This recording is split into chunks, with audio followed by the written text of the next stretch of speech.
Hello, everyone.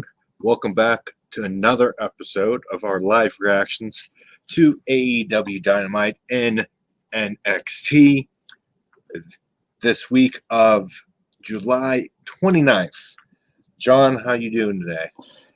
Hey, pretty good, man. Just enjoying enjoying my week off here. Yes, you're off It's today. kind of This week, yes. Yeah, it's kind of eventful since you can't exactly go anywhere, unfortunately. But we did get some more wrestling, which I have a lot to get off of my chest about Dynamite. There were a lot of things that, I was kind of just either shaking my head at, or just kind of the direction of things from a logic standpoint, especially at the very end of the night. So, but first, Matt, we're going to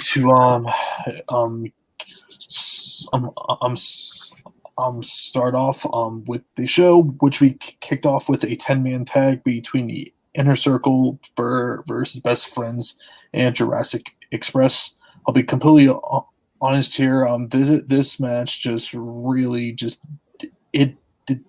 not do it for me here. It just felt sloppy and clumsy. Some but some good things though. Taz, he was on commentary for Excalibur, which I found interesting. Have you heard about some video that was going viral between him and Kevin Owens, of them supposedly I some heard something, but I didn't really. Yeah, so the fact that as soon as that got brought back up again, and he's not on the show, makes me curious of what's going on there. So Right. Unfortunate, but as I said, Tez, he's on commentary, and just with some of, with 10-man tags. I know for me, Matt, I'm not sure if you feel the same way. If they're not elimination style, I think they're very hard to actually work. Yeah. It's so crowded, and this just even from the get go, they were doing 10,000 dives, and then everything just stops completely, where they are just wrestling, normally. It just was not really clicking, and to at some point in the match, Luchasaurus was having a very hard time with his mask. It kept on coming off for some reason, but eventually this thing ends when of all people, Matt Hardy interferes with Sammy Guevara, which it looks like that we are picking that back up again, and then this leads to Sammy getting pinned, which I was not a fan of. His first match back, and he immediately loses. This is a complete WWE thing, where this is exactly what they would do here. So I just did not understand that. So Luchasaurus pins him, Sammy. So I didn't quite understand that there.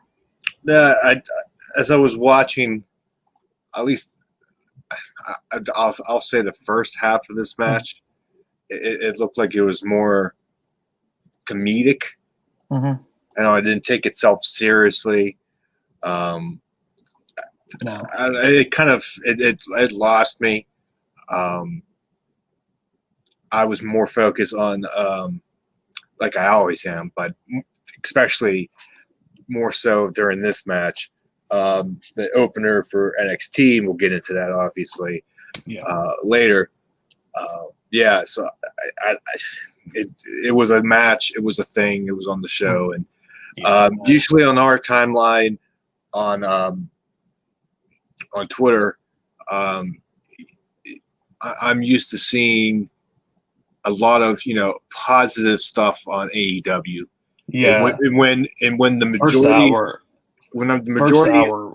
Yeah. Was it was kind of rough. when the majority of people I see on there Mhm.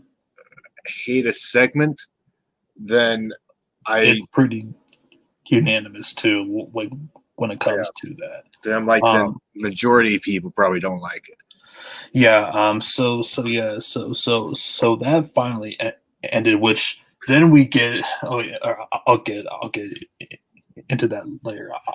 I'll be ranting on that as well. But so then we get a promo by the AEW World Champion John Moxley, basically hypes up for tonight's main event, which includes himself and Darby Allin versus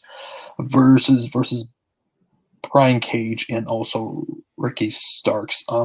Which basically he's just to kind of summarize, he likes to stay out of people's business, but since they were ganging up on like Darby, he felt the need to him step in. So yeah, so then we move on to the TNT Championship between Cody versus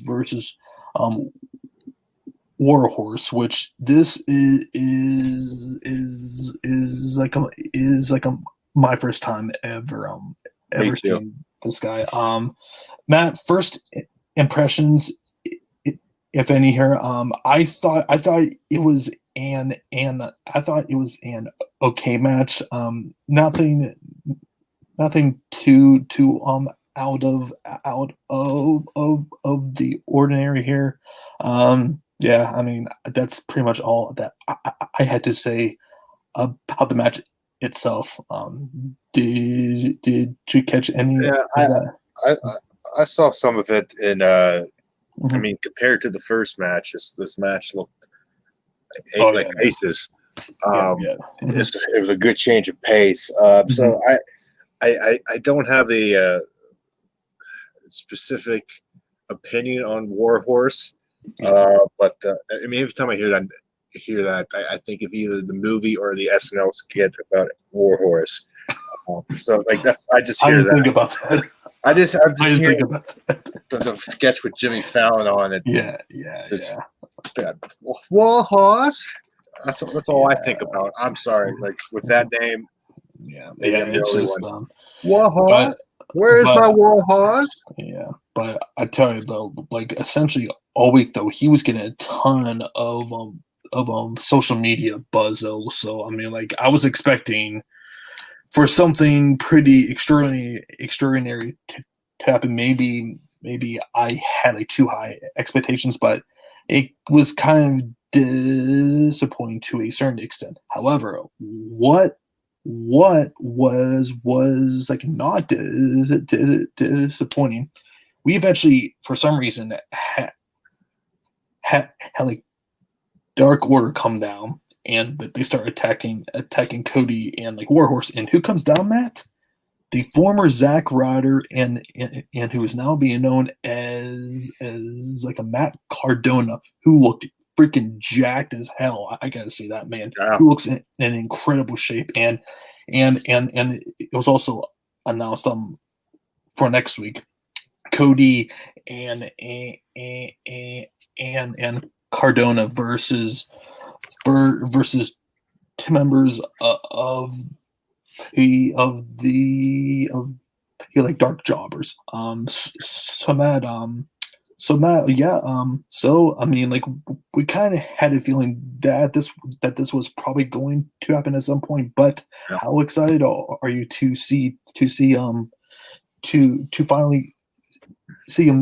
finally see Zack Ryder in AEW here? give me a couple weeks to see how excited I am. Mm-hmm. See what they do with them, because like anything, it's good to see possibly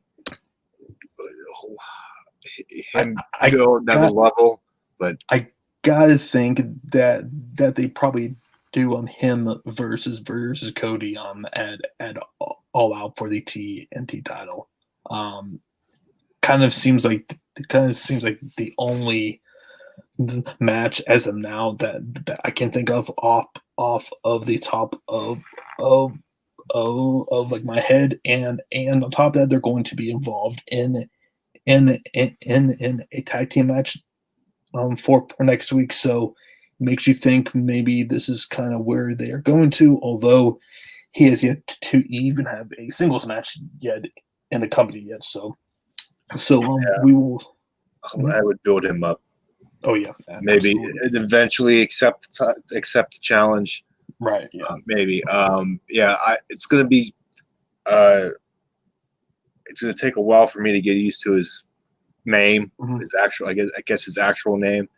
Right. I don't know. Zack Ryder just comes off the tongue so easy. It's going to take Matt Cardona. It's going to definitely take. It's going to take for me. Well, to finally get actually just to saying He's Zack Ryder to me. And not Zack Ryder, just because I mean, hell, he was in WWE for what?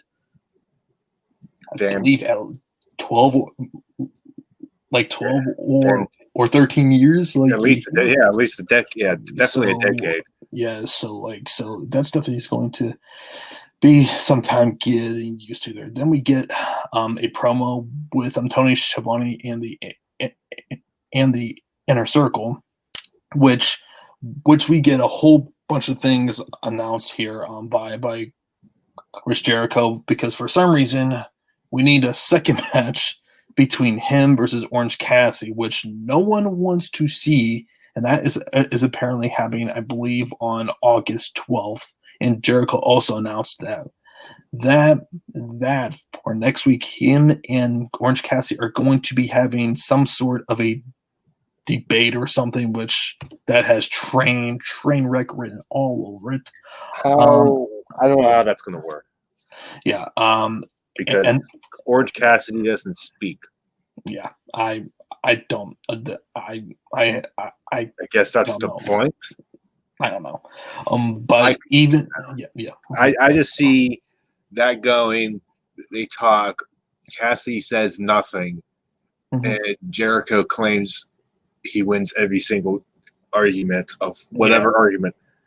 Yeah, it's just going to be Jericho comedy. Yeah, I just because up until this time, I think he has said maybe one or two words on TV, and like even that, like I can't even recall. So and also to before he got to announcing all of those things, Sammy had a few things to say like Matt Hardy. He called him a son of the bitch, and Chris asks Sammy, how do you say that in Spanish? He was like, son of el bitch. I don't know why, but that was funny. I thought that was funny. Son of el bitch. I was like, why is that so freaking funny? But that is funny. That was good. And then eventually at the end, Chris asks Tony what's the color of his jacket, and Tony says, well, it's still orange. And then Chris turns over to Santana, who says, does my jacket still smell like oranges? And like he was like, worse, it smells like cat pee. and then everyone else is there and like, dude, why'd you say that? He's like, man, I can't freaking lie. So I mean, that was kind of funny there. But So then we move on to FTR, who are signing their official AEW contracts. They are now officially signed. And then even before the show even started, they were asking Tony why they weren't even in the tag team rankings. And Tony Khan said, "Well, until you guys sign official contracts, you will not be in those rankings there." Which like It makes sense. yeah, which kind of does actually make sense. You aren't going to be putting non contracted talent there. So, but this was more foreshadowing because in this contract signing, we see Arn Anderson, who is basically FTR's consultant, and basically they have in their contracts that they want every 10 second rule enforced how it should be enforced, and they have also asked that on August 12th that they have tag team appreciation night with them being as the hosts, which then they finally sign their contracts, and who comes out is freaking Hangman with a big bottle of like Jack Daniels, and they all take a shot. Well, Arn's like, yeah, I'm kind of old for this shit here, so like Hangman basically fills up this really thick glass to the very top of like Jack, and obviously Cash and like Dax take a shot as well. So they're really playing up especially between FTR and like Hangman, which I love those three as a like trio there. So I mean, they keep on teasing every single week, Matt. I just really hope that they aren't just trying to like kind of just like constantly hint at something and not really go and not really go actually through with it. Yeah. I mean, like it would be really disappointed if they were just like that. And nah, just kidding. Yeah, it just seems random that, like, out of nowhere, Hangman Page just like shows up and he's there. Like, yeah, it really does seem like that. It's like no part. Yeah, like especially now. I think this is at least 3 weeks now of them having consistent interactions. So then we lead into the AEW tag team titles between Kenny and Hangman versus Stu Grayson and Evil Uno of the Dark Order. And first thing that immediately jumps out here, Matt, Evil Uno has lost a lot of weight. Just looks just in really good shape. So good for him. Another thing I saw too. I'm not sure if you recall at all. Anna Jay, when she got just annihilated by zombie chick, was like about 2 months ago. Well, she's now apparently a member of she's now apparently a member of the Dark Order now. So which I wonder who that was. Which, by the way, she looks amazing. Yeah, so very interested to see how that goes there. But Cole Cabana, he was also on commentary here with basically Brody Lee overseeing everything. As for the match itself, it kind of fell flat for me. Just I never really got the sense that between Hangman and Kenny that they were really in any danger whatsoever. And Yeah, by how everything ended now, I think we all pretty much know what the game plan is going to be for All Out. So eventually, obviously Kenny and like Hangman retain. Then after the match, Brody Lee just gets really pissed off. He sends off Anna Jay and Cole Cabana, and he just starts just berating Evil Uno and Stu Grayson. Then gets on the microphone. And he's just really pissed and has pretty much had enough of him, Hangman, and he just tells all of his minions to just to start attacking. But then eventually Mad and like Nick Jackson come out, and they are there with Kenny and Hangman. And then as soon as Brody Lee is starting to finally come down, all you see is FTR hit Brody Lee with some sort of like ice or something right over his head, and they just take out and destroy the rest of the Dark Order. Just with this group, man, they are so dead. Like it's so irrelevant at this point.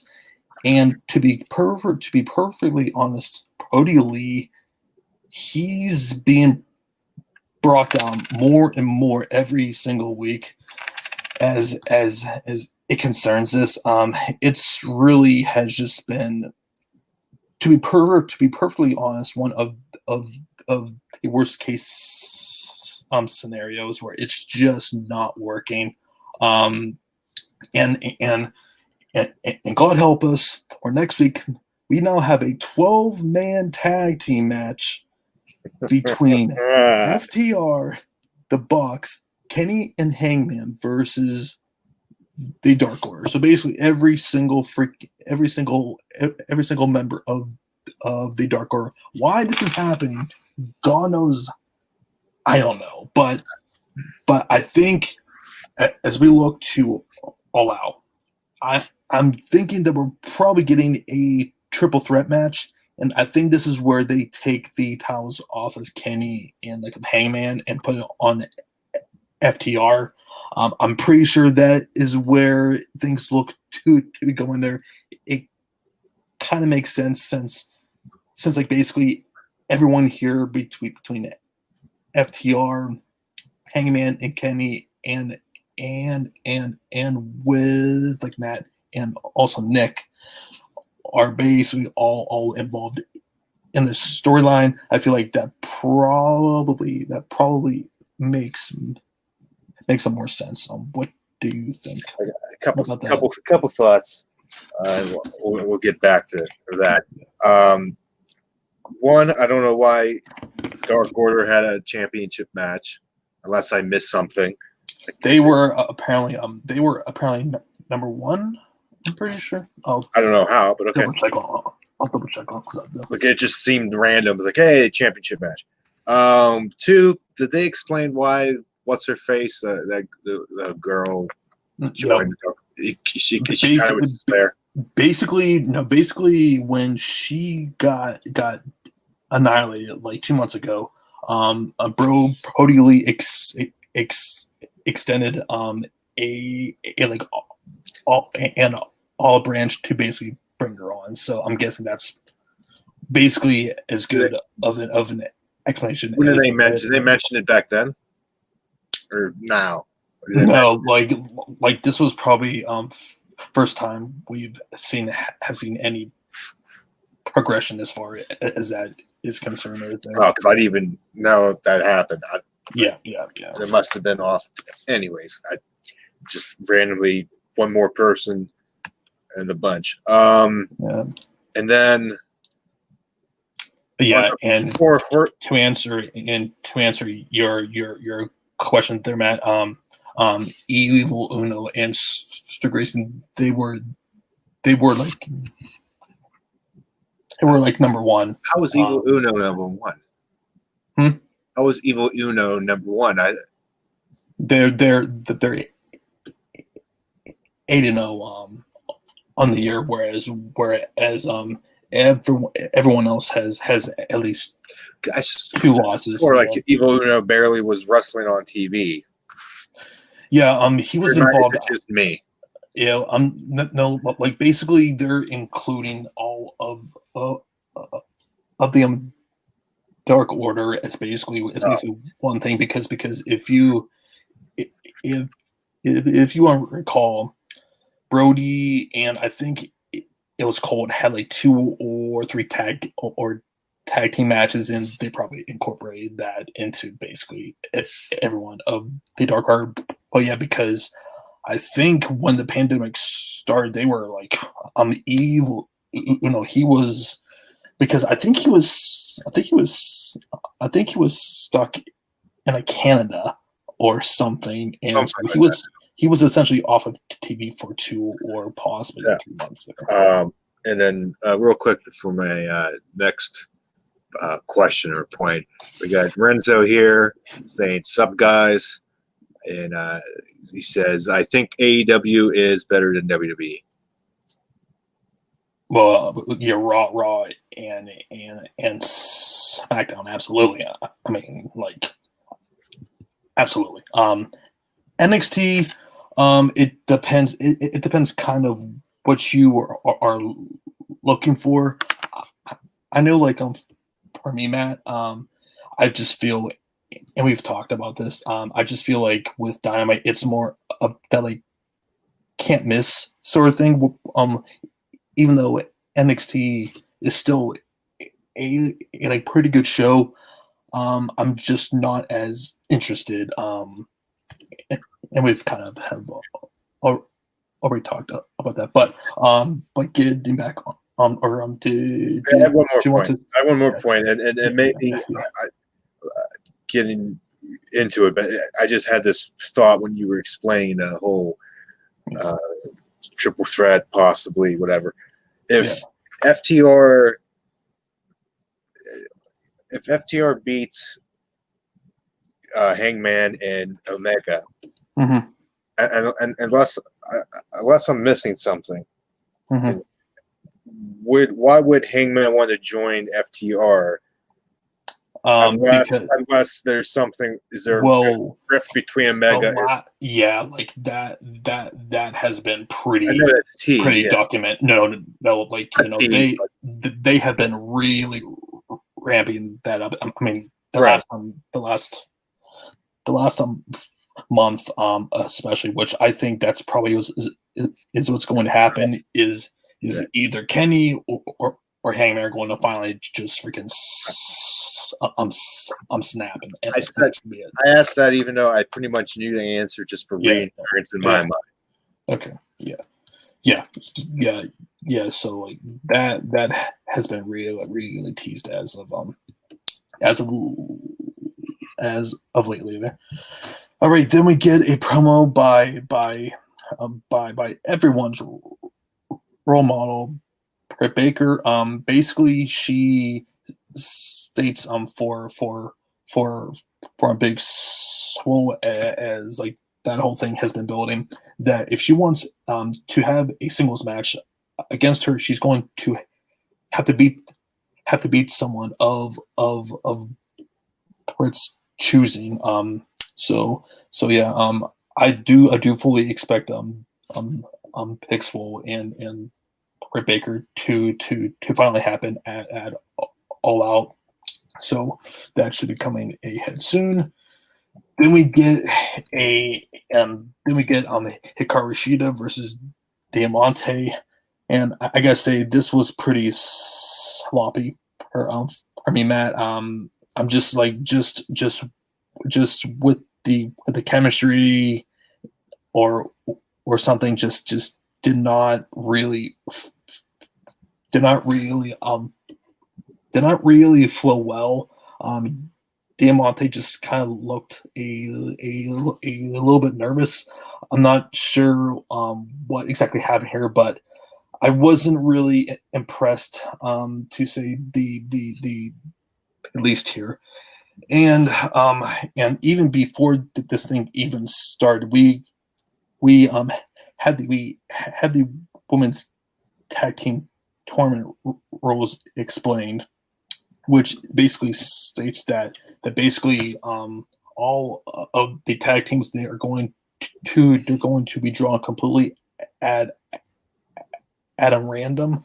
All compares they must draw a specific color. Matching colors will become a tag team, and none of those selections can be appealed. And so we have backstage Nyla Rose drawing her color, and who is her tag team partner, Matt? The former Funkadactyl Cameron, whose favorite match was Melina versus Alicia Fox, as we well heard on Tough Enough, where Stone Cold nearly had a freaking stroke when he was just burying her, and definitely my first thought was, what are they doing? First of all, second of all, if this team gets past the friggin' first round, I'm going to be very angry. I And third, I was like, she's still wrestling? Like, I didn't even know she. I didn't know she. I thought she was done. I thought so too. I Like, didn't even know she was. I thought she was just like on social media modeling or whatever. I looked on my. I had to do a double take. I went right. I was like, Cameron. oh no. I was just, oh no. I was like, oh no, but like really, like she's with Nyla Rose, and like you know they're gonna win their first match somehow. Mm-hmm. I just see it.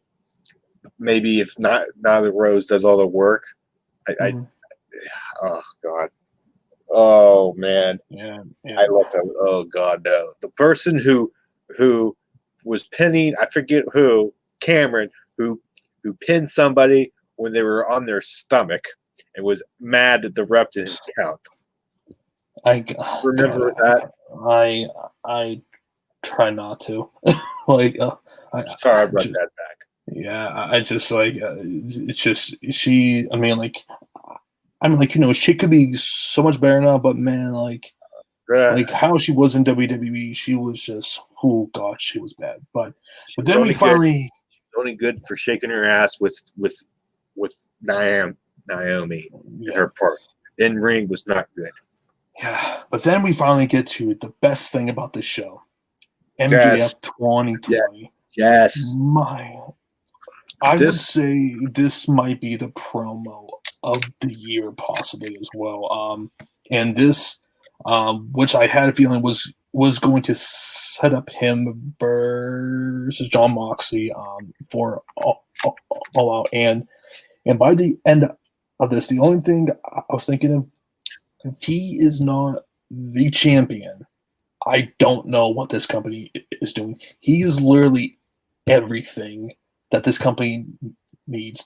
He is MJF is a freaking star. Like, the guy just knows how to get heat, how to piss people off. He was freaking dressing it as like Donald Trump. He was referencing Jim Cornette's he took stuff word for word. Just word for word, talking. I thought it was Cornette there for a second. Right, like, you know, he's talking about cosplay wrestlers. He's calling Moxley a dictator. He says he wants to completely transform this whole entire company and try and like make them more than just an alternative to the WWE. And he was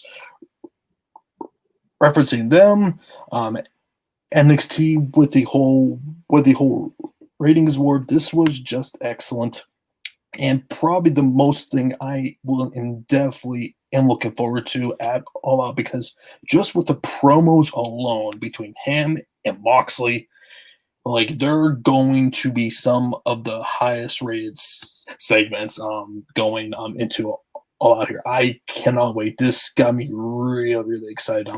Matt, your thoughts? This got me when I saw him walk out like backstage with everything. This got me, and usually MGF does this. This got me to turn my laptop volume up to listen to this, because I really wanted to hear this. And stuff that AEW really doesn't do that. Make me change my focus and put the volume up. Jericho used to do that in the beginning. Now it's mainly just MJF, and that tells you something. I thought this was great. I feel sorry for what was the opposite of this. I want to say it was like Isaiah Swerve Scott and Jake Atlas. I think I'm very interested to see what the correlates are going to look like. This is not the highest rated segment of the show. I'm going to be shocked. Or the highest rated segment of both shows. I'm going to be shocked. It's just for as much crap as what happened tonight, this easily made this show just so much better. Like, it's just amazing how just one segment just completely just changes everything, and this is exactly what happened here. There's that segment was here, and everything else, well, you can't see, is definitely by far. Like, MGF will be the most important thing to come out of this show, and I don't know how Tony Khan and the company do not put the title on him. It just, if you're going to make a big time bona fide star, and MJF, he is already that, it's time, man. Like, put the title on him, see how they go, and just push him to the freaking moon. He like is the biggest up and coming star that this company has. But I'm changing gears from that. We then get a promo by Taz, who's building up for the main event, and then we get some promo time by your boy Ricky Starks, who cut a very good promo. You just from this guy, Matt, just has so much charisma, so much presence, and for some reason this week, I don't know why, but some people were calling him a cosplay Rock, or comparing him with the freaking Miz. I'm like, nothing like the Miz. I just did not understand that. And to me, it looks like Damian Priest's son.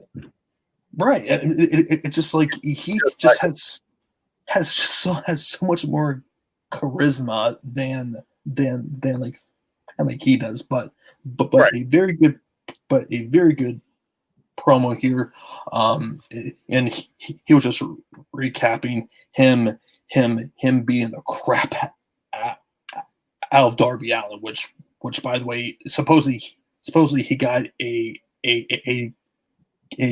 concussion, a concussion from that, which I was kind of wondering if possibly he might have been at this point not even cleared, but like he was, and this was a tornado tag. No disqualifications. This was okay. A regular tag match. Yeah, essentially. AEW tag. This was okay. I was kind of surprised that they had Ricky getting actually pinned. And so Darby he had a skateboard glued of like thumbtacks, and he just laid right on Stark's back, and like his back was completely just bloodied up. But the thing that pissed me off, though, before the show goes off the air, Tony Khan announces that Jon Moxley will defend his World Heavyweight Championship next week against Darby Allin. How does this make any damn sense? He's number 5 first of all. Second of all, outside of this week, when was the last time that Darby even won a freaking match? He wasn't on TV for a good 2 months. Like and I completely get it. You know, he's not going to be winning the freaking title, but like it just have John face someone who is more deserving. Like this just doesn't make any damn sense whatsoever. I don't even. Yeah, I don't think he needs to defend the title until All Out. Yeah, like it just feels really doing unnecessary. Doing it just to do it. Right. And so that is how the show goes off of the air there. As you can, I mean, it was a pretty frustrating Dynamite after last week, where they just hit a freaking home run. Just a lot of things that I just was not a big fan of. But yeah. So Matt, let's move on to NXT then, man. Okay, so we start off the show. We had a tag team match scheduled. Io Shirai, Tegan Nox versus Dakota Kai and Candice LeRae. Io Shirai comes out first, and again Dakota Kai attacks her from behind, and everybody else comes out and fights it out, and we get some order, and the match starts. I thought this was a good opener. I think comparing the two openers for both shows, I think this was better. I think objectively, not exactly saying much here. Right? Yeah. I think most people should agree on that if you watch both. Again, we say it every freaking week. It seems like the women's division here in NXT is miles ahead. Night and fucking day. Right. To say the least there. Yeah, and so this was good. Io Shirai and Tegan Nox win with the moonsault from Io Shirai on the Candice. So there, and then after this, if you didn't, they showed Adam Cole on Pat McAfee's show, and then Triple H's response. And if you still don't think this is a work, then I don't know what to tell you. Yeah, like I was talking with Eric, and we're like, how are people? I mean, like even freaking even freaking Mark Henry was saying, oh no, this is a complete shoot. I'm like, bullshit. I guess that tells you how good they did it. But and so who was talking to I said the Wrestling Inc. guys had to be that. Is it Raj? Raj, Glenn, and Matt Morgan. I think it was them. Okay. They were talking about how, like, maybe I'm getting it from. No, it might have been Cornette, whoever. Just talking about um, how it's this is so different because I think we're used of WWE trying to shoot stuff, but under the cover of their weekly show, right? You can tell maybe sometimes it's a scheduled shoot stuff, and maybe once in a while you look and way off the top of my head you get the Punk pipe bomb. Like, was that supposed to happen? Even though you think, well, if it's on TV, like you have that moment of doubt. But with this, since it wasn't on WWE's TV, it was Pat McAfee's thing. They're still doing this, Right. and the genius of this was Cole actually going off and shoving people and tossing equipment down and swearing, walking off, and then you had that gap period of nothing, and then Cole issued a statement, like actual statement, and then Triple H went on and to respond. Yeah. It had this formal, bureaucratic response. So for that, I think it looked good, and that made people once they aired a freaking vignette or whatever on there, you're just like, second thing of the show, the second segment, right? I'm just like, it's a right off the bat, but it's still done. I great in this day and age that people don't know. So kudos to them. I don't know what this leads to or what this is going to. Honestly, I don't give a single shit about this. Like this, I mean, like I really don't understand why they are even doing this on NXT. To be perfectly, I really hope that there really isn't anything happening here, because I'm not a fan of interested to see where it goes, because they wouldn't do it without something. Then we got Johnny Gargano versus Roderick Strong. Again, this was heel versus heel. Heel versus heel. That was weird. That was my one gripe with the match. I guess it works because more so because there's no crowd. So I mean, people will be cheering for both because everybody likes both. Yeah. But regardless, that doesn't make any sense. But still a good match between the two. No surprise there.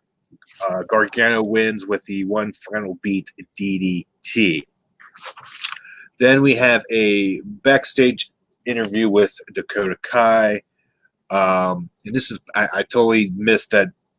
This is how much I was paying attention. That she walked out. She was asked about walking out. I'll cancel Ray, which I totally missed at the end there. Mm-hmm. And another thing I totally missed, and I'm using Wrestling Inc.'s recap here, that Raquel Gonzalez wasn't with her once again. And she says, did she possibly test positive for COVID? Man, maybe. I totally forgot she hasn't been there. Because that feels really random right there. Yeah, like this might be 2 weeks in a row, which I totally forgot. Like I didn't even notice. She says she doesn't care about Ray, and she's not a team player, and then she's pretty much annoyed for being in all these matches and going through all these hoops to be number one contenders. Women's, and then she wants to face Io Shirai, and then as she walks off, Rhea Ripley comes on, brings her back, brings Dakota back out. Rhea, sporting the new like blonde, really blonde look.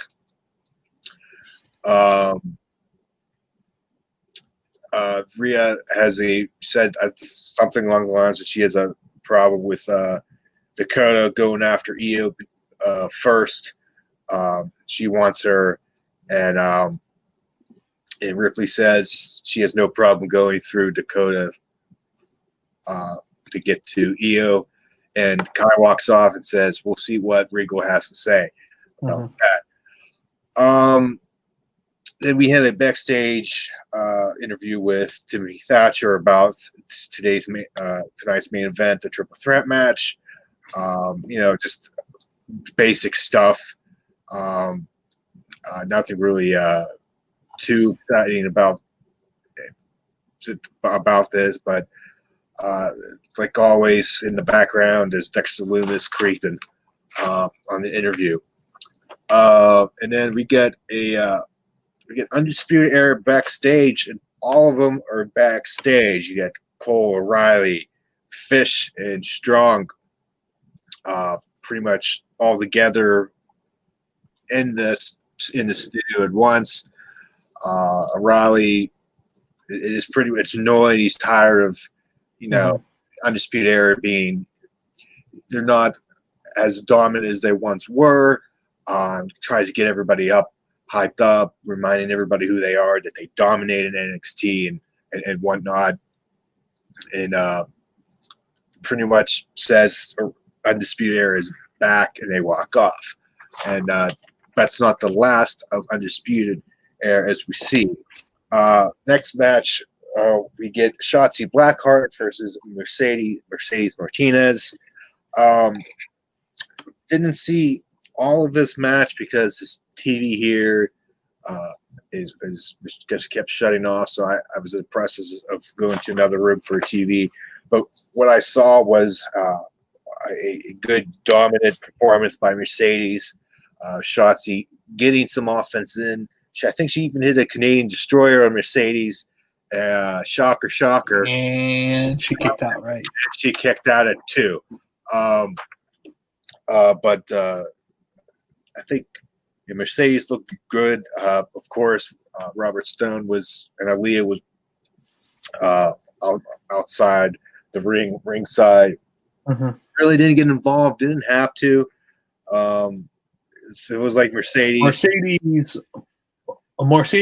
is like that Samoa Joe like character who doesn't really need any help. As she said, he's just basically handling all of the outside things, so she can just concentrate fully on the in-ring stuff. Somebody made a point on Twitter, I forget who it was, that like the best part was like Mercedes didn't even like recognize Robert Stone after she won the match in the ring. I think she's all business, and that's how I like it. That's how it should be. Yeah. Minimal, like he's there in the background, and that's it. Maybe once in a while he does some interference, but Mercedes just steamrolling and just looking like a complete badass. Then we get a vignette for Ridge Holland. He was wrestling in NXT UK, and he's debuting next week. He wants the North American Championship, and it was announced that he will be in a triple threat match with Orny Lorcan and Damian Priest. Again, triple threat match to be in that. Gotta think on that Damian Priest wins that match there. Yeah, but it's just weird that you would debut somebody and they lose. But at the same time too, though, they have been booking Priest pretty strongly the last few weeks as well. I feel like the way this ladder match is setting up, it's all the up and comers. So I might go with Ridge, but Damian Priest, if that didn't happen, he would be my pick. Anyways, then we get a Keith Lee in-ring promo, and let me tell you, I think this was probably one of Lee's best promos I can remember. he was, when you get a pissed off Keith Lee, it's a scary Keith Lee. So he pretty much says Cross has done so much extra bullshit. They bleeped that out. He says Cross's extra BS means nothing when he can't face him like a man. He wants him to come out and face him man to man. He calls him out. But Cameron Grimes comes out instead. His music comes out and he's walking around, taunting and saying he's going to be NXT champion. He wants that title. And I'm sitting there going, Cameron Grimes. And meanwhile, the camera is kind of meanwhile, the camera is kind of still on Keith Lee, and he just has that pissed off look. He's not even looking at him. I went, oh no. Cameron Grimes turn around, and he gets up on the apron, and just Keith Lee just picks him up and tosses him. Doesn't really yet really beat him up, but enough that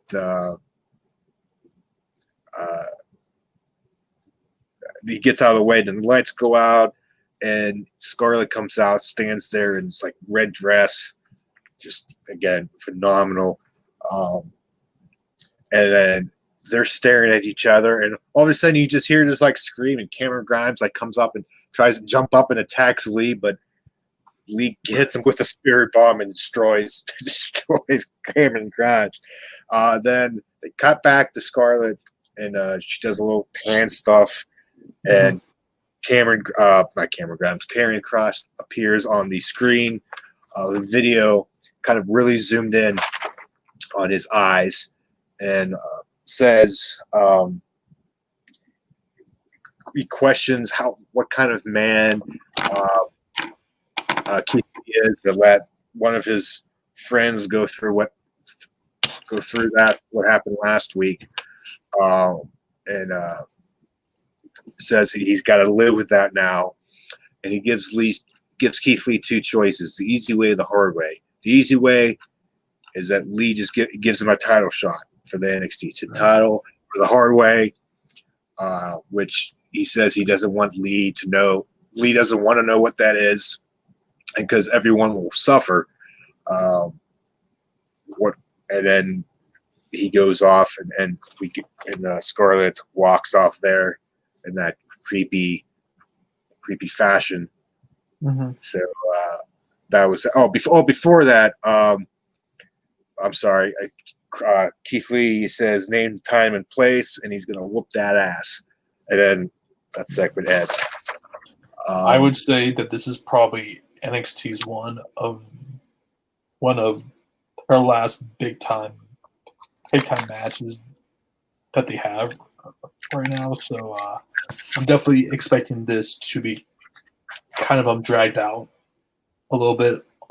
Honestly, it's not like one of those typical feuds where it would just be like for a single takeover and that's it. Just based on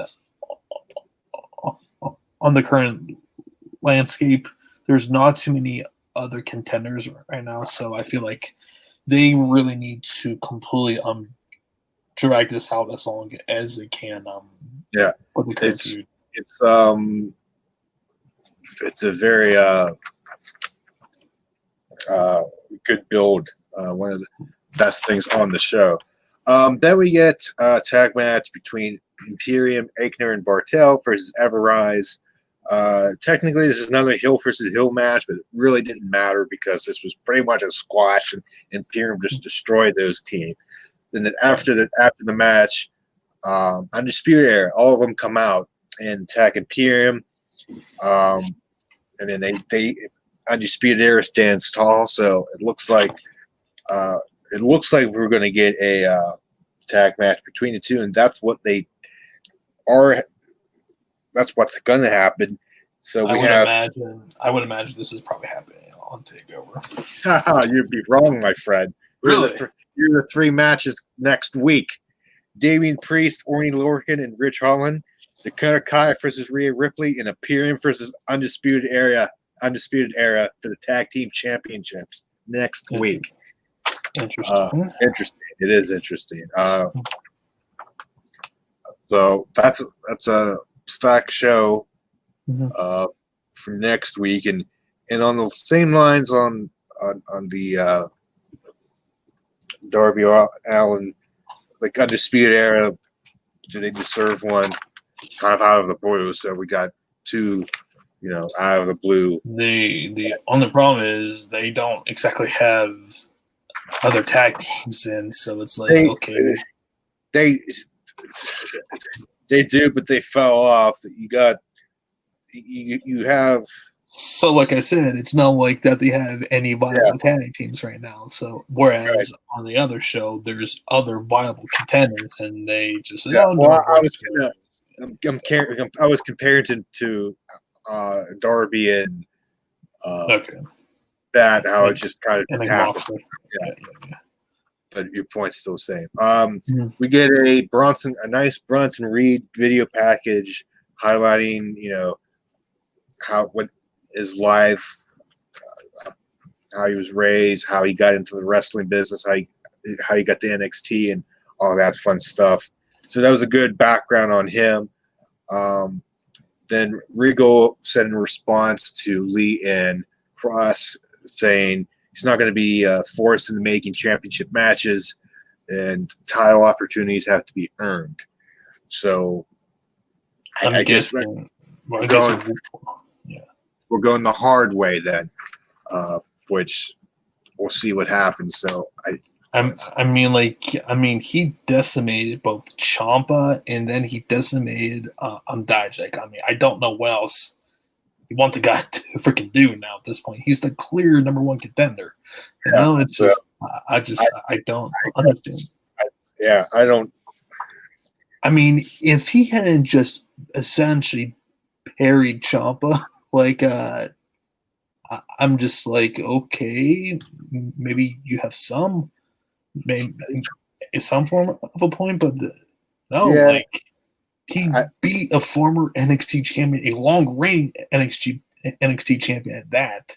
I think that was their way to get to the hard way. I'm guessing. So we'll see what happens moving on, and then Isaiah Swerve Scott versus Jake Atlas. I believe this happened. Like I said, I believe this happens during the MJF promo. I think I could be wrong, but from what I saw, between these two, cruiserweights and NXT, great. This was another fun match with Swerve Scott getting the win, building him up. I guess those Corley's are going to be interesting. Yes, this thing. Yes. I guarantee you, there was a lot of people who probably switched over once MJF. Start talking like it. I think you're going to be seeing that a lot. It's just a lot of them people who don't exactly love Dynamite. They're really big fans of MJF, so that's going to really, I feel, drive viewers there. So that's building Scott again, probably against Escobar, which I'm interested to see what happens with Drake Maverick, because he's kind of been absent. I don't know. I don't think it's the Rona, but because he appeared on the bump today. So who knows? Yeah. Then we get a backstage interview with Damian Priest, talk about the triple threat match next week. It was announced in this promo that the triple threat match says there's not going to be a upset like last week. Bronson Reed, he's the favorite to win. I wasn't really focused on I don't know what I was watching, because I don't know if I was watching AEW. Something was happening that I don't know. This Damian Priest, I don't know, just sound freaking bored out of his mind. There was no. It was like it sounded monotone. That's what it was. From what I got, there was That's his no. voice. That's his voice in general. It It's was really just, deep and but it kind just. of monotone. Yeah. I know, but the interview just seemed uninspired. Nothing grabbed my attention more than Right. usual with it. Anywho, Well, in his defense, once you hear an an um an MGF promo, pretty much any promos after that are going to feel yeah, nowhere but near as I good. think this You was know, way. I think this was way after MGF's promo, but it was was that just. bad? Huh? It was way after, but like when it was weird because I don't know if the volume was down or the volume on my laptop was up for AEW. Like I really didn't like pay attention to the Damian Priest. I don't know. It just seemed way off. I don't know. Then we get the main event: Dexter Lumis, Thatcher, and Finn Balor. Again, winners going to that ladder match. I think another good match, triple threat match. I enjoyed it. The finish was interesting. Thatcher had Balor in like a leg lock, ankle lock, laying on the ground in the back. You know how Angle did the ankle lock and he fell to the mat, something like that. And I don't know how technically what you call it. Anyways, and then Dexter Lumis comes in and applies his silence submission, that headlock, side headlock, whatever. Right. And Thatcher begins to pass out, releases the submission on Balor, so he passes out, and Dexter Lumis gets the win, which I thought would happen. I think if I said that last week. So right now we have Dexter Lumis and Bronson Reed in that ladder match, which I'm okay with. You could bring up make new stars. So yeah, this is pretty much going to be the up and comers ladder match and title, which I'm glad with good mid card to get the mid card people something to do. So I'm okay. I'm fine with this. So yeah, so that was pretty much. Go ahead. Did Lumis won, right? Yeah, I'm sorry if I didn't say it. Lumis said one. Okay, yeah, I tell you they're definitely going with a lot more newer faces. That's for sure. Established stars. Which is kind of what I said. Like they need to really establish some new guys, just because you figure that they're probably losing Adam Cole in the Undisputed era. You gotta wonder how much longer. We'll see what happens. Right. And probably at some point with Keith Lee, you're going to need to try to establish some other guys and try to combat everything going on against Dynamite. So you get build that mid card up. So it's a good plan so far from what I'm seeing for NXT. And with Bronson Reed and Dexter Lumis, I think Dexter Lumis, did he do a front flip out of the ring? I think I saw that. Yeah. I went, oh, okay. And Bronson Reed, he's a thick boy. He's good. He's athletic. He's got that size. Lumis, has a good all-around package from what I'm seeing. And then we'll see what happens. Goes in next week if it's Priest or Holland. I doubt Lorcan's in there because he's been on him.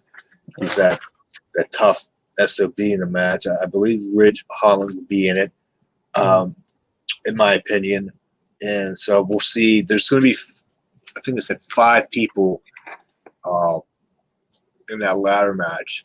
So we got 2 out of the 5. So we're getting 3 more triple threat matches over the next couple of weeks. So it should be interesting. So that is NXT. That is AEW for this week. All right.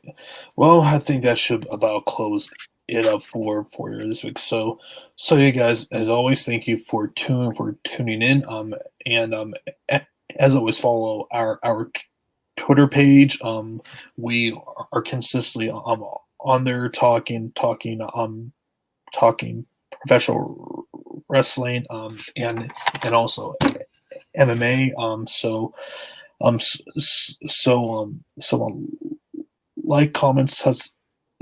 Like, comment, and subscribe, and we will be back this weekend for episode 51 of our podcast. So for Matt and for John, we shall see you on Saturday.